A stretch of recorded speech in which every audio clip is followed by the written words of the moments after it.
Okay, hey everyone, welcome back. Good morning. How's it going? It's Monday, March 15th, and we do have about 5 minutes till class time really gets started. So I'm just getting the stream going, and hope you had a nice weekend. Be right with you guys, get our meeting going in just a few.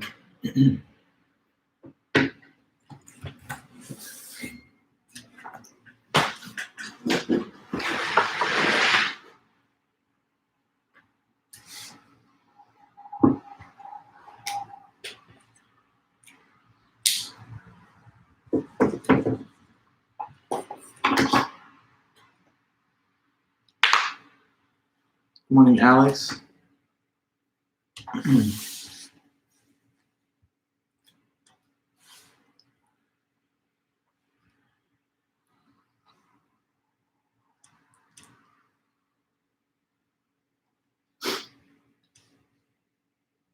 Welcome back.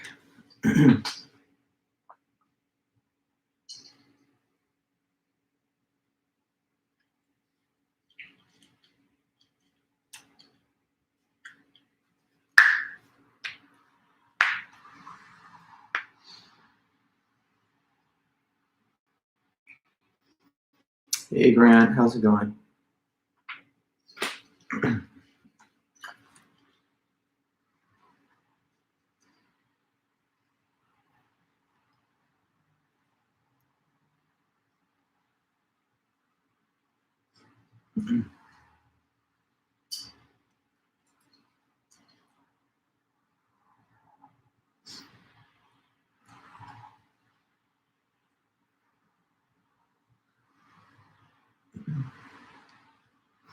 About 3 more minutes.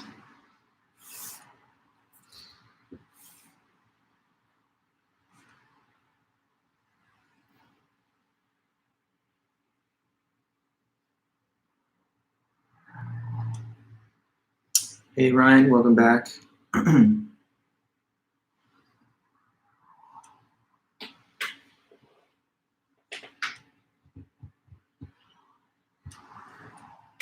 Hey Ellie.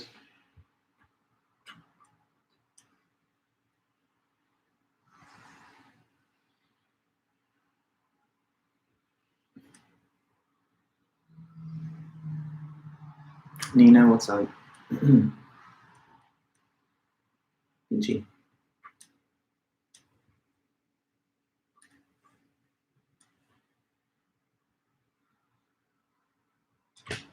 Hey Dimitri, Eloise, Brian, welcome everyone. Ichi. Hey Stephen, good to see everybody.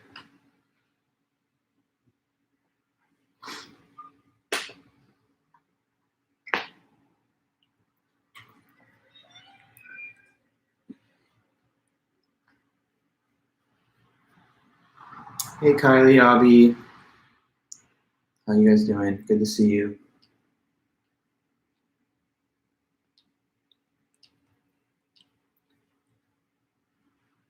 Peachy.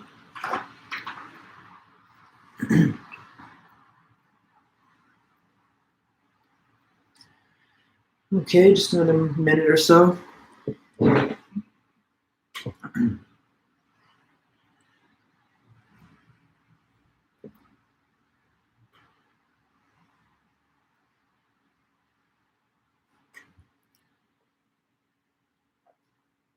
Hey Finn.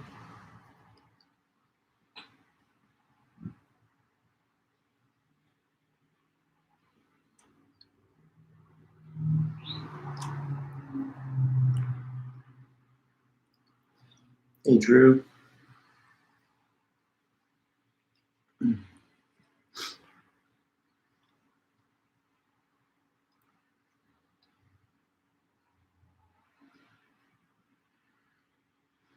Noah, welcome back.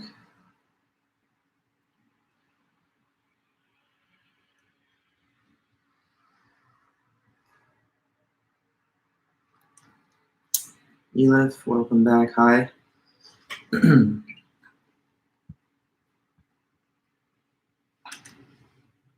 Okay, guys, well, now it's more or less 9 a.m., so good morning, everyone, and welcome back to class.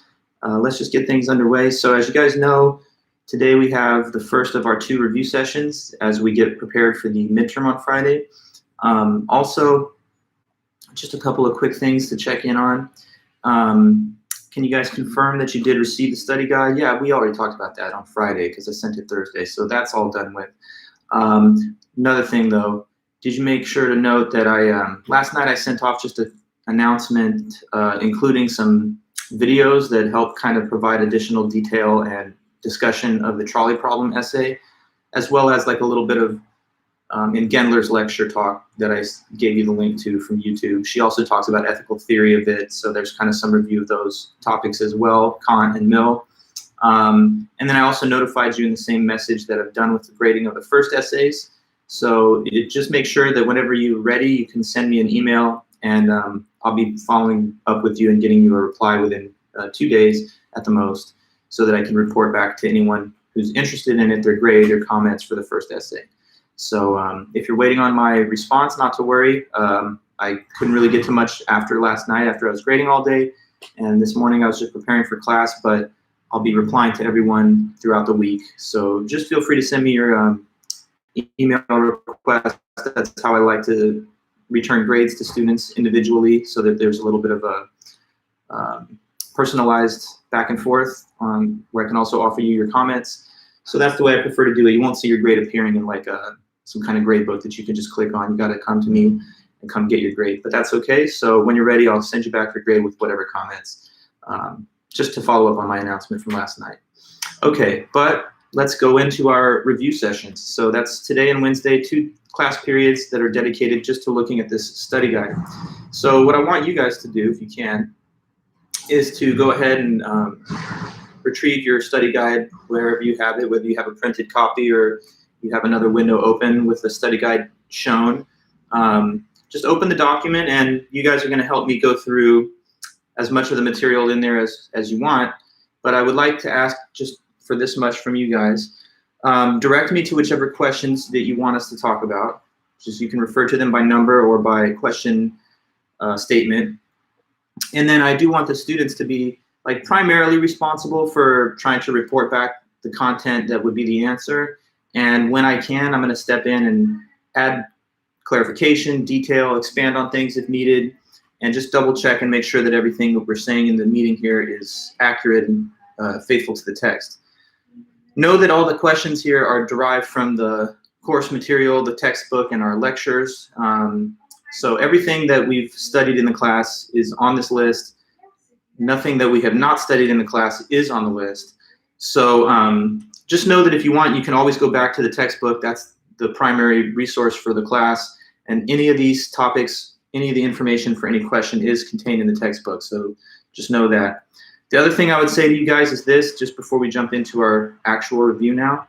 When you're designing your sample answers, if you're kind of writing some kind of, I don't know, review notes on like flashcards or whatever kind of note-taking system you may have, just make sure that you're doing that independently, not in collaboration with other students. I mean, you can talk about the topics generally, but I do not want people to circulate common answers as though there's just a master answer bank that multiple students use. You have to work independently, and if you do have any answer that is like a verbatim wording to another student, it's going to be flagged and credit would be deducted. So you don't have to worry about that as long as you just don't look at other students' preparation materials.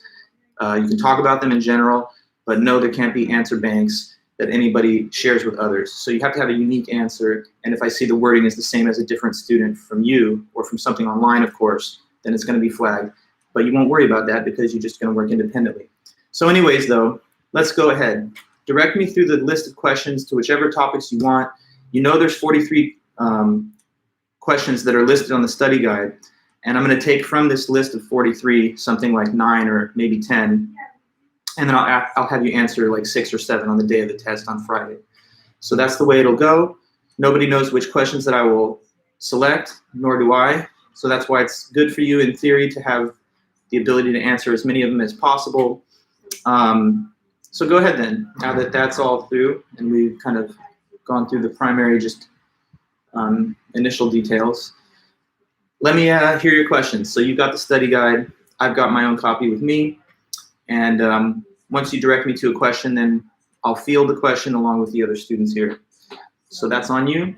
It's not a day of lecture. I have no notes for you. I have nothing to teach you, but I will help you review. So let me know what you want to talk about from that study guide. And this is how we're going to proceed today and Wednesday. So I'll just take the questions in any order, and I'll just wait for you to kind of say something on your end. So don't hesitate. Don't be shy. Just jump right in there, because the more time you spend talking about these questions, the better it is for you.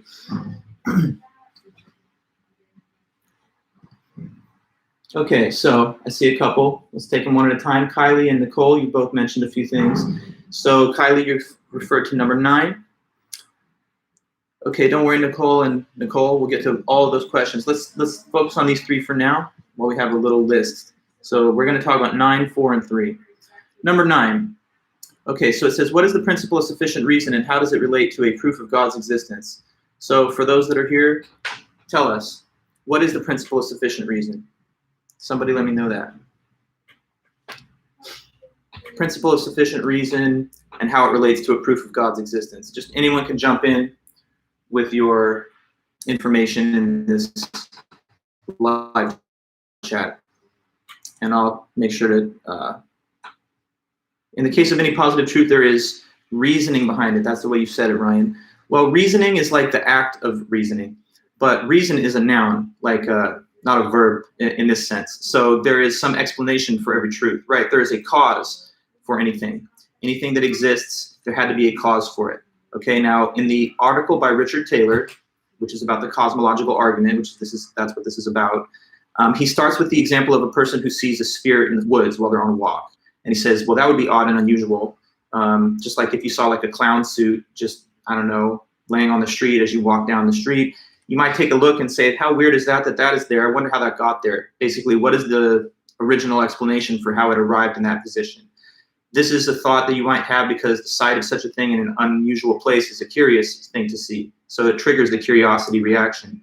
But then Taylor mentions that the same question, how did it get there, what started it, what is the cause, could be asked of anything which exists. So the principle of sufficient reason is just the sort of summary statement of that little mental gymnastics, that if something exists, there had to be a cause for it, okay? Consider the sphere or just anything else. Now, from the fact that everything that exists has to have a cause, how does that lead to some kind of argument that God must exist? Can anybody tell me that next step? So this question has kind of 2 main parts. What's the principle of sufficient reason? If anything exists, there had to be a cause or an explanation for it. You could back that with the scenario given of the sphere, for example. But then how do we get from there to, okay, so therefore there has to be a God that created the universe? Just fill in the details if you can on that second portion of question 9. Since everything that exists has to have a cause, why does this lead to somehow the claim that God exists? The universe must have a cause, and that would be God. Yes, Eric, correct. Now that's a little too simple and brief. So I mean, in a full detailed answer, you might say things like this. Well, everything which is contingent has to have a cause. There are some things that are contingent which didn't need to exist, but they do. And then there are things that are necessary truths, which are things that are true and could not possibly be false. The universe is contingent, so the principle of sufficient reason says it has to have a cause. Well, what could that cause be? It cannot be something which is also contingent, because that would lead to an infinite regress, which is considered impossible. So whatever the ultimate cause of the universe is, has to be something that is a necessary being. Since an infinite regress of causes is impossible, there has to be a first one. And the only way there could be a first cause is if it's not dependent on something else for its existence. So the first cause of everything would be a necessary being, God, the creator of the contingent universe. So the principle of sufficient reason, everything that exists has to have a cause. The universe exists, it has to have a cause. But the cause of the universe cannot be something which also has to have a cause, because in that case, we would keep asking this question, what's the cause of the cause to infinity? So since that seems absurd, there must be a first cause, necessary being, which is God. Okay, so then Nicole, you asked me about number 4, reductio ad absurdum. So who could tell me anything about the words reductio ad absurdum? This is a tactic of argument that can be used to try and prove someone's conclusion. With reductio, any takers on that concept? What is reductio? How do you use the method of reductio ad absurdum? I'll give you a moment just to see if you can retrieve it. It does mean to reduce to absurdity. That's right, Patrick. That's just a sort of translation from Latin to English. But what is it to reduce to absurdity? What is the method or the argumentative strategy of reducing to absurdity? If you could explain in a more fulsome detail, what does that involve? Okay, good, Ryan. So you, and also Nicole, you assume the opposite of what you would like to prove, and then you show that this implies something impossible or absurd. Correct. That's right. And that therefore proves what your claim is. So like say that I want to prove that like coronavirus is deadly, okay? Like I'm saying it's deadly, and so here's my method of reductio. Well, suppose it wasn't deadly, right? If it wasn't deadly, then you'd hardly have any people dying from it. But that's absurd because we have over 500,000 people dead just in the United States. So clearly it's a deadly disease. So like in this case, right, I temporarily assume the opposite of my intended conclusion. My conclusion here is it's a deadly virus. And then I'm like, so let's just assume for the sake of discussion that it wasn't. If it wasn't, then we would have low death rates from it. But in fact, we have high death rates. So that possibility is absurd. Therefore, it is deadly. Or another example. Some think the Earth is flat, but it's clearly a sphere. It's a sphere. That's what I'm going to try and prove right now. So let's assume, just for the sake of reductio, that it is not a sphere and that it is flat instead. On the assumption that it's flat, things would fall off the edge, satellites wouldn't orbit it, and everything would be bathed in sunlight at the same time. But that's, of course, not true. That's absurd, and therefore, the surface of this planet is not a flat disk. Now, this was mentioned in the course of the lectures because it's a strategy employed, well, by many different philosophers, but in the original ontological argument and replies, Anselm says God is not something that only exists in the mind. He's not just in your head like a unicorn or something. He's real. But suppose that he did only exist in the mind alone. If so, then he would not be the greatest conceivable being, but this is absurd because it contradicts the well-understood definition of God. So therefore, since it's absurd to suppose that he does not that he only exists in the mind, we can therefore conclude that he doesn't only exist in the mind, namely in both mind and in reality. Okay, so just a little bit of further discussion and detail on the same point, but that's it. So next is question about number 3. 3 positions. Yeah, what are 3 positions on the questions of God existence? Who could say that? This one I thought was kind of like, it's a little bit of a softball, but anyway. What are 3 different views about the question of God's existence? Because not everybody is on the same page with that. Different positions like viewpoints. What are some different positions, views, etc.? Theism, atheism, agnosticism. Yes. So you'd have to refer to what they each mean, which I'm sure you can do. Theism is the view that God exists. It's having the belief in God. So who is a theist? The person that believes in God. What is theism? The belief that God exists. Atheism is not having the belief that God exists. So an atheist is a person who does not believe in God. And what is an agnostic? An agnostic is a person who does not take a position in favor of or against the existence of God. This is a person who suspends judgment about the question, doesn't take a pro or con position because they think that there's not enough available evidence to reach a conclusion. So you've got believers, non-believers, and the undecided pretty much, who base their lack of commitment on the unavailability of better concrete evidence or conclusive evidence. Okay, and so like that's the 3 ways that people divide on the question of God. Which one are you? I don't know, but you're one of those 3 for sure. You either believe or you don't, or you just haven't committed one way or the other. So most people are theists. We studied a lot of arguments from the side of theism to prove God's existence. We saw some criticisms from those that I guess are either atheists or unaffiliated with religion. The majority position in the world of most people is that God exists, but not everyone agrees, so there's some arguments, and that's what we studied a little bit in the beginning. Okay, so let's go on. Covered a couple things. I'm happy to just take it wherever you want from here. Got plenty of time in today's meeting and Wednesday as well. So let's just go where you want to go next. What's next?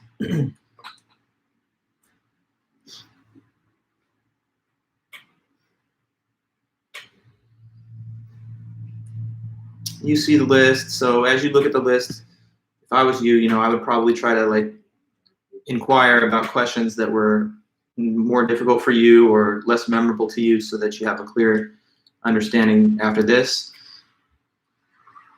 But yeah, you got to ask those questions, and I'll be ready to help you whenever you throw one out there. Okay, so Nicole, you're asking about number 7. Magic Hand, Magic Hoe. Okay, so let's talk about this case. The example is from William Rowe's essay, Why the Ontological Argument Fails. So just somebody tell me what these two different words mean. Magic hand, magic hoe. In the article written by William Rowe, where it's discussed. What did he say they mean?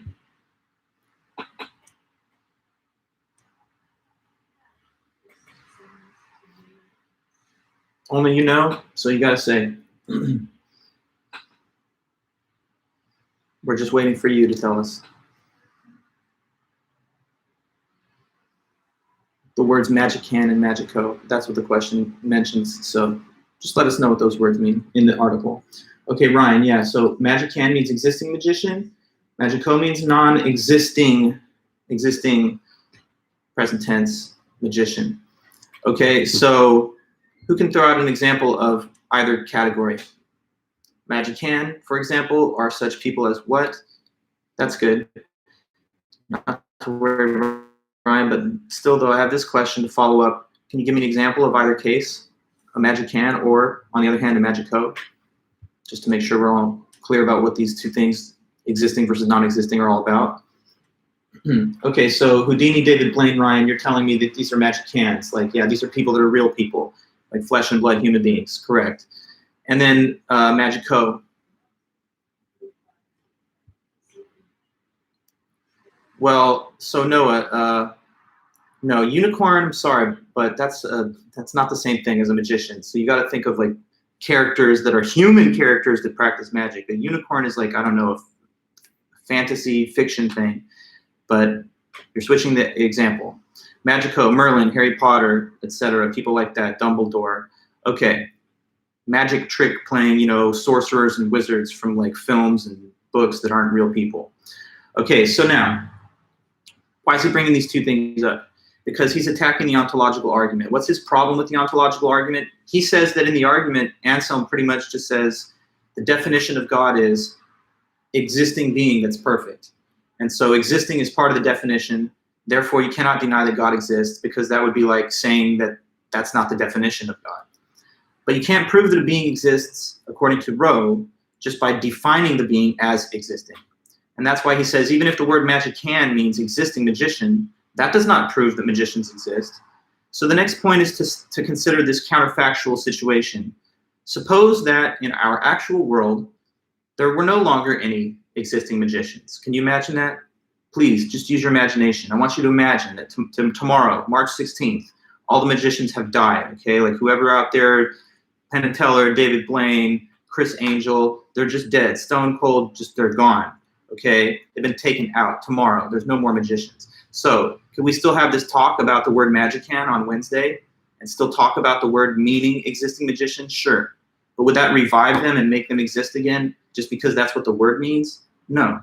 So you have to understand that part of his argument here is to consider a counterfactual situation, contrary to fact situation, where there's no magicians that do exist, but in which we still have this word made up called magic hand, which means by definition existing magician. It's only if you mention this counterfactual that you really understand the example that he's giving, because what he's trying to show you is that if you make up a word which says existing something, that doesn't really force or require the thing to actually exist. Consider if it didn't exist, and we had the word anyway, the word would just be sitting there and it wouldn't refer to anything that actually is real. Okay, now to simplify his argument a little bit so that you didn't have to necessarily go through this counterfactual reasoning, I offered you a kind of substitution of his example. And I said, imagine that I create these two words for you, unican and unico. Now we get into this unicorn talk, Noah, okay? So what's a unican in my way of describing it? It's an existing unicorn. What's a unico? A non-existing unicorn. Now concerning the so-called unico, non-existing unicorn, we can think of examples like that. Like in the film, what is it? JoJo or whatever, the one movie that came out a little while ago, there's a unicorn. There's also unicorns in My Little Pony and Charlie the Unicorn from the internet memes. But those are not real things. Those are just fictional characters. So that's Unicode. Now, I've made up the word unican, which means existing unicorn. But obviously, despite me making up that word, there are no real unicorns anywhere. So this is like a proof of the concept that defining something as an existing being and inventing a word which means existing whatever doesn't really prove the real existence of such a thing. Because if it did, then I would have been able to just now prove that unicorns exist merely by inventing that word. So the unican example is like the magican example is like the word God. He says in all these different cases, the being is being just defined as existing. But to exist according to a definition is not the same thing as providing sufficient proof that the being actually exists. Whether or not a defined word mentions existence in the criteria of the definition, that's not proof by itself. So that's where he thinks Anselm messed up, because he thinks defining God as existing is enough to make the case that he really exists. Okay, so some information on number 7. And then what?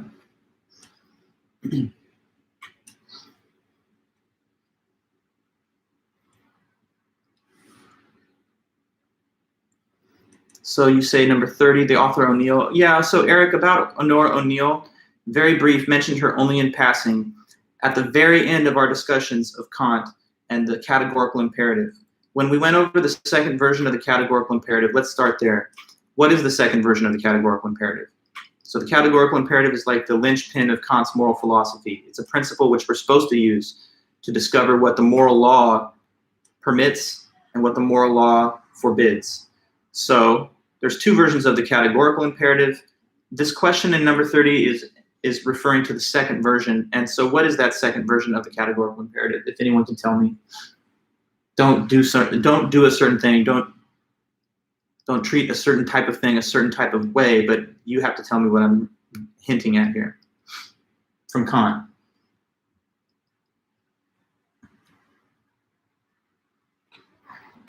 Categorical imperative version 2, Eric. So never treat human beings as a means to an end, only human beings as ends in themselves. Yes, correct.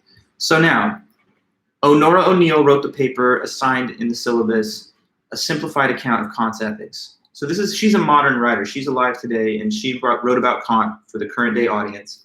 And she said a lot of people get kind of lost in the details of Kant because it's quite sophisticated and technical. But really, if you think about it, it's something that can be simplified and made a little bit easier to understand. And she says, if you really want a basic summary statement of Kant's moral philosophy, then just think about that second version of the categorical imperative. And she says, here's what it really means. You treat someone as a means to an end when you involve them in an interaction that what? Does anyone know this reference? You treat someone as a means to an end when you involve them in an interaction that the person would not consent to. Okay, so she says that. So essentially then, make sure that you never involve someone in an interaction doing something with or to them that they would not agree with if they had full information. So that's the only little additional element that she adds to the commentary on Kant's moral philosophy. She says the simple understanding of the second version of the categorical imperative is just don't do anything to or with people that they wouldn't agree with. And if that's what you never do, then you never violate the categorical imperative and you're above board on the moral law. Okay, so let me look at the wording of the question one more time. Number 30, explain O'Neill's account of what it is to treat someone as a mere means. To treat someone as a means to an end is to involve them in an interaction that they would not consent to. So like if I steal from you, that's theft, and you don't give me permission to take it if it's theft. If a person is raped, then that person is having sexual intercourse without their consent, and that's another violation of the moral law. If I lie to somebody in order to advance my own interests against theirs because I'm concealing from them the true facts, then I'm using them as a means to the end of whatever I wish to achieve by means of the lie, etc., etc. So every action that is morally wrong involves the manipulation of someone as a means, and that in turn means that you're using someone in a way that they would not consent to, or you're involving them in an interaction that they would not consent to if they had full information. Okay, so you've got then info on number 30. And as with all the topics and stuff, the theory fit for swine, well, Ryan, let's word your question properly, because you're asking me to explain the objection to Mill's utilitarianism which is a theory fit for swine objection. Let me see which number it is. Okay, so question 25 is like explain his response. But to explain his response, yeah, you have to explain the objection itself. So first of all, tell me, why is it that anybody made the objection to Mill's utilitarianism, that it is a theory fit for swine? In what possible way does the theory of utilitarianism seem to call thoughts to the mind of a swine? Why does anybody think that it's a theory fit for swine? That's the first question to get into this item from the list. So just let me know that. Why did somebody say this is a theory for swine?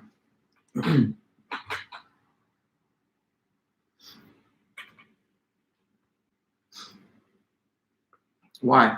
You have to know it. I mean, it's information, so you just have to remember it.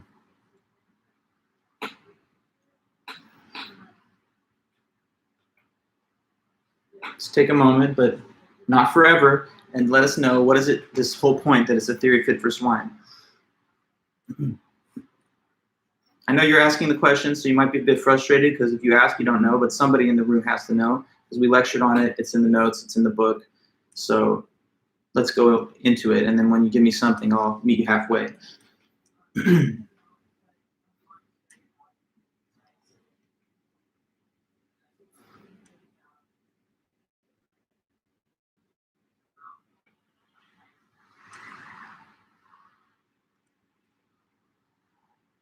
Not all at once, just one at a time. Please tell me what it is that made somebody say that utilitarianism is a theory fit for swine.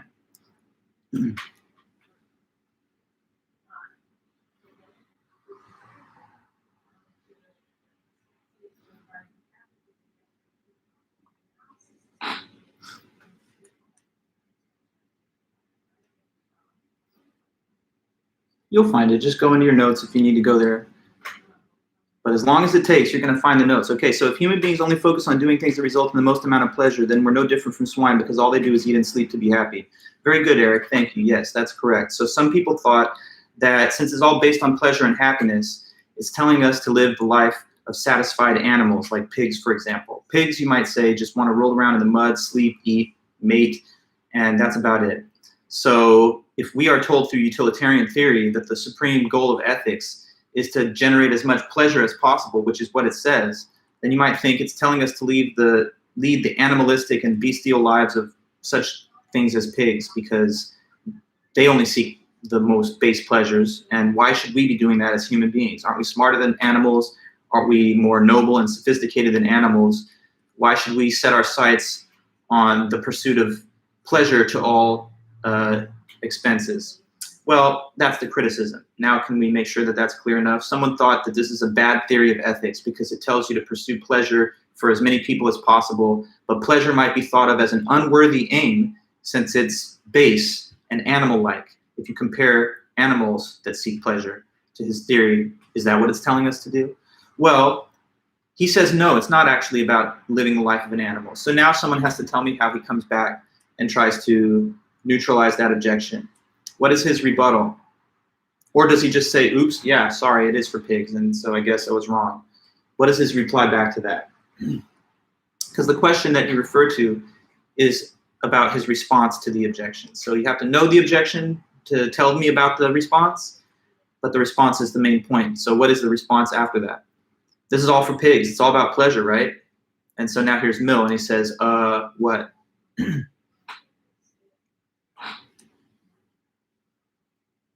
So I know you know it. Just believe in yourself. You've got it.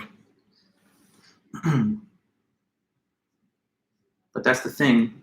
You can't just apparently know it. You have to prove that you know it by writing it down or saying it. So if it's in your head, that's one thing, but it has to show up on the page. So you got to say something. So tell me, how does Mr. Mill respond back to that? Okay, Dimitri. Mill says there are two types of pleasure, higher and lower. Correct, he does. So you then, Dimitri, tell me, what are the two types and what are examples of them, and how does that serve as his response? Yeah, he says, pursue all pleasures but enjoy higher pleasures. Well, yes, Nicole. So you guys are touching on the right thing here, which is that there's higher versus lower pleasures. But now we got to open that whole box up a little bit. Tell me, what's the definition of higher and lower pleasures? because I don't know what the definition is until you say it. All key terms have to be defined. The professor, the reader, me, you have to assume is just a totally uninformed person, doesn't know anything about any of these things. So it's your job to tell me 100% of all the information. So what are higher pleasures, huh? What are lower pleasures? I'm sorry, I don't quite get it. Tell me about that. Okay, so higher pleasures, only people can enjoy. Finance, technology, notice you went right with money. What about reading books? But anyway, and lower pleasures, animals and humans can enjoy food and sleep. Sure, that's good. Okay, so you've given me the definition and some examples. So how does this serve as a rebuttal toward the objection that this theory is all for pigs and swine? He says it's not just for swine because, right, we are humans that can enjoy both the lower and the higher pleasures. So he says the critic is misunderstanding him and associating the word pleasure with simply the lower pleasures. But once you do understand that there's the higher pleasures as well, you know, all the towering achievements of man that are pleasurable, like, you know, intellectual things, music, sports, finance, academic studies, science, mathematics, technology. These higher pleasures, he say, are of greater value than the lower pleasures. And he says they're more important than the lower pleasures are. So even though the lower pleasures are important and they're part of what we're pursuing in life, it's not the only thing. So he says, I'm not really telling you to live like a pig or a swine. If I said that you should just seek the lower pleasures above all, then yeah, that's what it would mean. But that's not what it says. It says to pursue all pleasures that humans are capable of, with a special attention to the higher pleasures. But again, as Mill insists, they are better and they're qualitatively better, even when you could have a higher quantity of lower pleasures instead. So that's it. Let's kind of just summarize one last time. Mill comes out and says utilitarianism is the right ethics, and it says to do the actions that generate the most happiness for the greatest number of people. Happiness equals pleasure and the absence of pain. Critic comes forward and says, well, this is all bad though, because it's a theory that sounds like it's made for animals, because, you know, animals like pigs, for example, they just pursue pleasure, and that's a dumb thing for a human to want to do in their life because we're better than animals and we're smarter than them. Now Mill says, wait a minute, I didn't say just pursue lower pleasures. Yeah, I said pleasure, but understand that there's higher and lower. And so when you look at it that way, my theory tells you to pursue all of those, including the higher, and by the way, they're even more important. So I'm not telling you to live a life that pursues only lower pleasures. That's a fundamental misunderstanding in that criticism. So that's how he comes back. Okay, so thanks guys for those questions on the higher pleasure stuff and Mill's reply. So now just continue with your next question and let's go from there.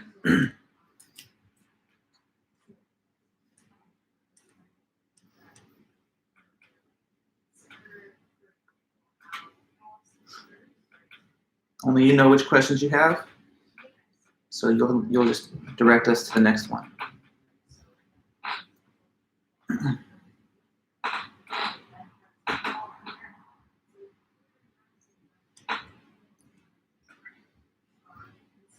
Take your time, gather your thoughts, but just let me know what you're looking to review next.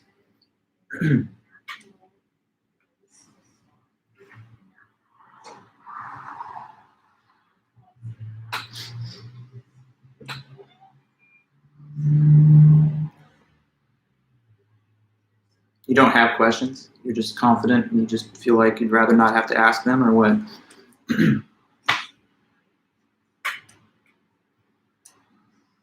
Okay, Eric. Number 11, asked for 3 factors, but we discussed 4. Yeah, so true. I didn't necessarily want you to have to remember all 4. I thought that it would be a little bit much. So I just asked for 3 of those 4, whichever 3 you'd like. And so it's not important to me which 3 you chose. But 3 factors that would not invalidate a person's judgment that the watch was made by a watchmaker. So like even if it was broken, even if you don't know how it works, even if you've never seen the watch being made, those are 3 that I think are pretty clear. But there's also the point that no one would have thought as an alternative hypothesis that the watch has occurred through chance or through random sequences of events. So those would be the 4. You can refer to the lecture and textbook for further detail on it, but any of the 3 of those 4 would be good. Now, Patrick, you're still confused with Anselm's argument way back at the beginning. Okay, so someone then just run off the ontological argument one time. Let me know how that tries to prove God exists. So you're Anselm. Hi, Anselm. Why do you think God exists? So just fill me in.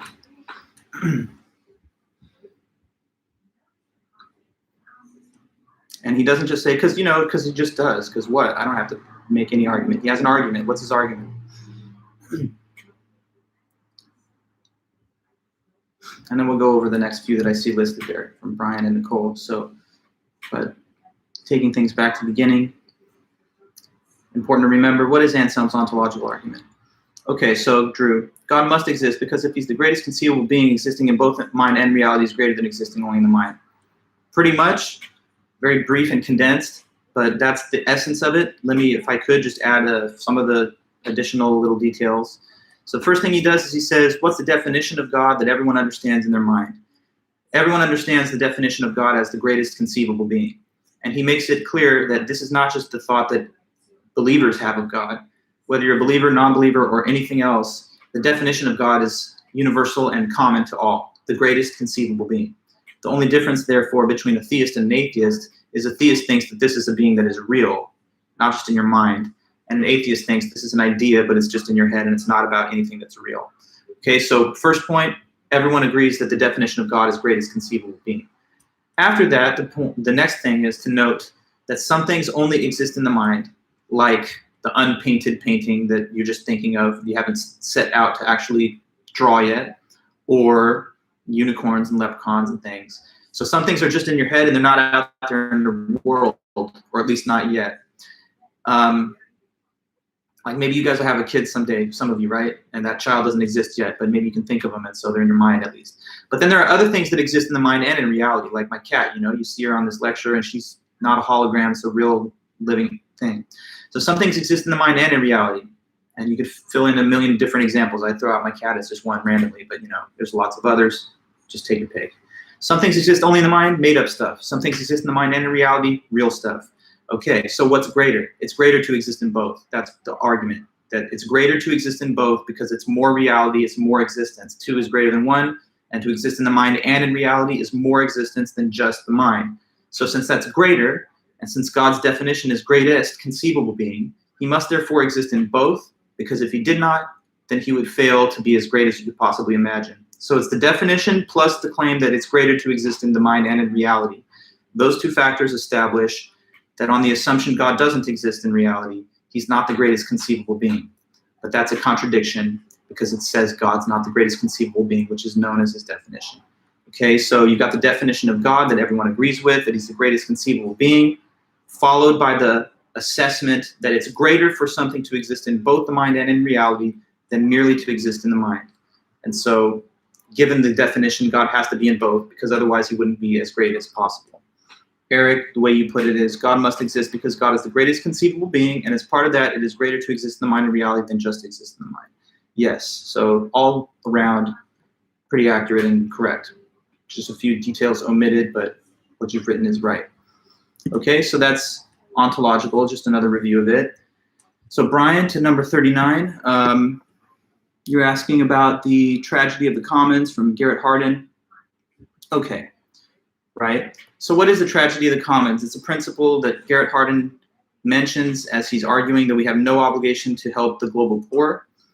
And well, who knows the principle, if you could say anything about it? Tragedy of the commons, according to Garrett Hardin. In one of the more recent lectures, also, the questions are listed chronologically in order from like the first meeting to the most recent meetings. So if you're kind of trying to trace the dates or even find the video of the material that reports on that item, then you'd be able to scroll through the list of videos that are on our archive in the order given in the list of questions. But yeah, so I'm asking you though for the moment, if you could tell me what is the tragedy of the commons idea?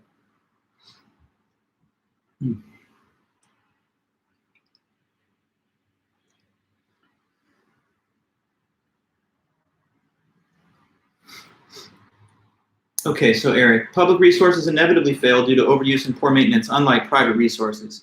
That's a statement of the concept, yes. Can you open up the broader context, though? Why does he mention this? What's the point that he's trying to make by,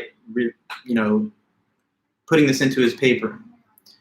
So he wants to let us know that public resources fail, but in the bigger picture, what's his intended conclusion based on that? So if public resources fail, what is he telling us to do or not do? Maybe this got lost on you a little bit, but this is a bigger discussion he's having about how we have no obligation to assist the third world poor. And as part of his argument, he's here now arguing that it would be unwise and foolish to be supportive of the World Food Bank. The World Food Bank is yet another commons, he believes, a system which people will feel free to draw from and squander and mismanage through overutilization and poor maintenance, but that will not be supported in the long run as the population size of the third world gets too big to manage. So as another example, he gives this case of 1 acre of farmland. Okay, he says, do you remember this example? He says, if there's an acre of farmland and you open it and make it available to all the public, then what would happen to it? It would quickly be overgrazed because everyone would rush to bring their animals to graze on the public acre because it's open to everyone with no restrictions. So there would be too many animals on it, grazing too much, and it would destroy the fertility of the land, and nobody would keep up and pick up after themselves to maintain the sustainability of the resource. So when the acre is made public, here's what basically happens. Everyone uses it, no one takes care of it, and it gets ruined. But if it was a private acre that a private owner had, then of course the private owner, he or she, doesn't have any desire to overuse it or to mismanage it, because if so, then they would have lost the value of the money they invested into their own property. So with private resources, they're well taken care of and not overutilized. With public resources, just the opposite. So he advises against the establishment of any public resource, including, as he argues, the World Food Bank, which is a humanitarian program that tries to provide for the third world poor from the means available given by the first world countries and economies. But he says just how all commons are doomed to fail, so will this, and that's why he thinks it's unwise. Okay, so there's this definition of the tragedy of the commons. It's backed by the 1 acre of land example, and then he uses this as a sort of window into his thinking as to why the World Food Bank is not a sound humanitarian or international policy. Okay, and so then Nicole, you asked about 21. I see that 21. So how did Everett, provide some type of theoretical test or method by which you could determine that a being does not exist? Nicholas Everett, the author of Theism and Modern Science, so he wrote that paper which argues that this universe is basically not the way you would have thought it would be if it was really the creation of a creator God that made it for the sake of man. But what's the sort of test? This is a question about, I guess, the sort of formal argument that you see on page, 66 on the left side of the column. Yeah, so on page 66, left side, when he really begins his essay, he describes a formal argument which kind of gives us the test that's mentioned here in question 21. So please, if you could, try and say for me here, how does a person go about establishing evidence that a being doesn't exist, according to Everett's essay? You may remember Everett gave this discussion of, like, suppose you're looking for another survivor on a deserted island that you've arrived on stranded. Like your boat or plane crashed. Now you've found your way to this island. You're thinking, is there another survivor? So you might look for certain things. So I'm just trying to give you enough hints and memories and stuff so that you might be able to finish the question on your own now. So what is the way then that Everett says a person could determine that there's not a certain being that exists? Evidence of non-existence. How can a person establish evidence that something doesn't exist?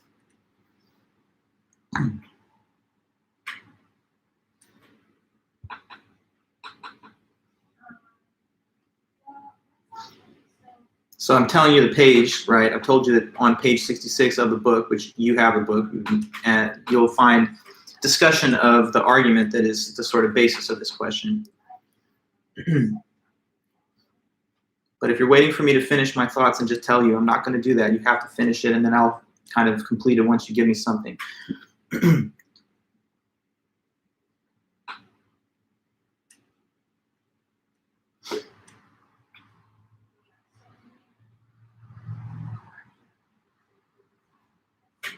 and if you're worried about, oh, am I going to say something perfect or is it exactly accurate? I mean, that's fine. It doesn't need to be necessarily 100% perfect or accurate, but as long as you give me something to work with, then I can, build a bridge from wherever you're at. Yeah, but, if you could say anything at all that you remember about the example, about the argument, about the author's ideas, then that'll help bring us into this discussion. Nicholas Everett, Theism in Modern Science. The last author from the Philosophy of Religion unit of the class.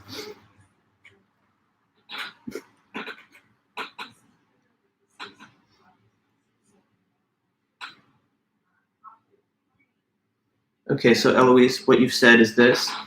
If there's a being with nature and an intention I, then it will produce change C in the world, but the world does not display C, no, you've written one too many negations. The word no shouldn't appear there. So there is evidence that the being does not exist. Not there is no evidence that the being does not.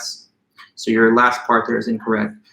Eric, if there's a being with nature and an intention I, then it will produce change C in the world, and the world does not display C, the change. So there's evidence that the being, well, okay, so now Eric, you've got another issue at the end where you say there's evidence that a being like God doesn't exist. Now, you shouldn't write the word God because this is a conceptual argument that can be deployed against anything, not just God. For example, whether or not Santa Claus exists or whether or not a stranded survivor that's also accompanying you on an island exists. So the being is the word, not God. It applies to God, but it applies to any other example as well.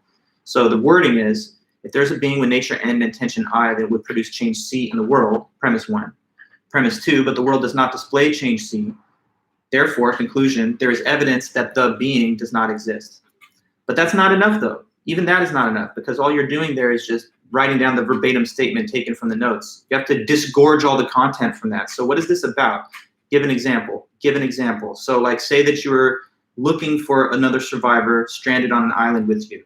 If there was a being like that wanted to be discovered, then that being, the survivor, would make certain things happen on the island. That's the changes being referred to. So if you go out and seek evidence of those changes, footprints, shelter, tools, noises, and you don't see any of those expected behaviors, now you've got evidence that the being doesn't exist. So in the general case, the whole argument says, if you thought a type of being existed, that would give you the ability to predict what behaviors it would do. And if you went in search of such behaviors but didn't see signs of them, then you would have evidence that the being is not real. Okay? So in his own essay, which is subject to a different question on the list, he says that we would have expected God to make this universe on a human scale if it's really the case that he made it just for the sake of mankind in his image. So you'd think that we would be there at the beginning, not long after the other animals, that the universe would not be way bigger than the planet Earth, and that we would be in the middle. But none of those things appear to be true according to science, so that's the equivalent of not seeing the expected changes that you would have thought. Therefore, we are in the position, according to Everett, to conclude that there's evidence that the traditional assumption of the creator God does not exist. Okay? So that's a little bit on that one. For now, I think we've covered a good amount. We have a whole other meeting on Wednesday to continue with this study guide and review session. Like I said, also, I'm going to make available an additional office hour this week. And the office hour that I want to do is going to be Thursday, actually, from 11:30 to 12:30 p.m. So 11:30 a.m. to 12:30 p.m. Anybody who's free during that hour on Thursday, if you want, you can also come and get in a little extra cram before your Friday exam. But, if anybody wants to have FaceTime like that without it being 11:30 to 12:30, let me know, and maybe we can arrange something as an alternative. But that's what I think works good for my schedule this week. So with 1 minute or so left to go, I don't want us to rush through any more material before, with that much time left. So I guess I'll let you guys go for now. But like I said at the beginning, I have finished grading your first essays, so definitely send me an email, and I'll be able to reply back within a day or two to give you your score or whatever comments that you might want. And then we're just going to keep working on our notes and get ready for the midterm on Friday. So are we all good then, guys? Thanks a lot. Yeah, I got my first dose of the corona vaccine this weekend, so that's always nice. I can finally start thinking about post-pandemic plans.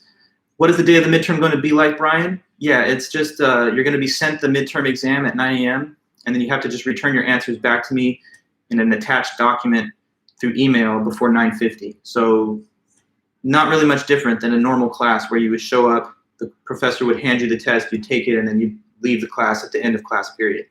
The only difference is you're going to receive the exam through Canvas sent to you to your account, and then you have the 50-minute class period to type or write your answers and then send me back either a document that's a PDF, Word file, Google Doc, whatever, if you're typing it, or if you're handwriting it, then you would send me photos of the handwritten submission.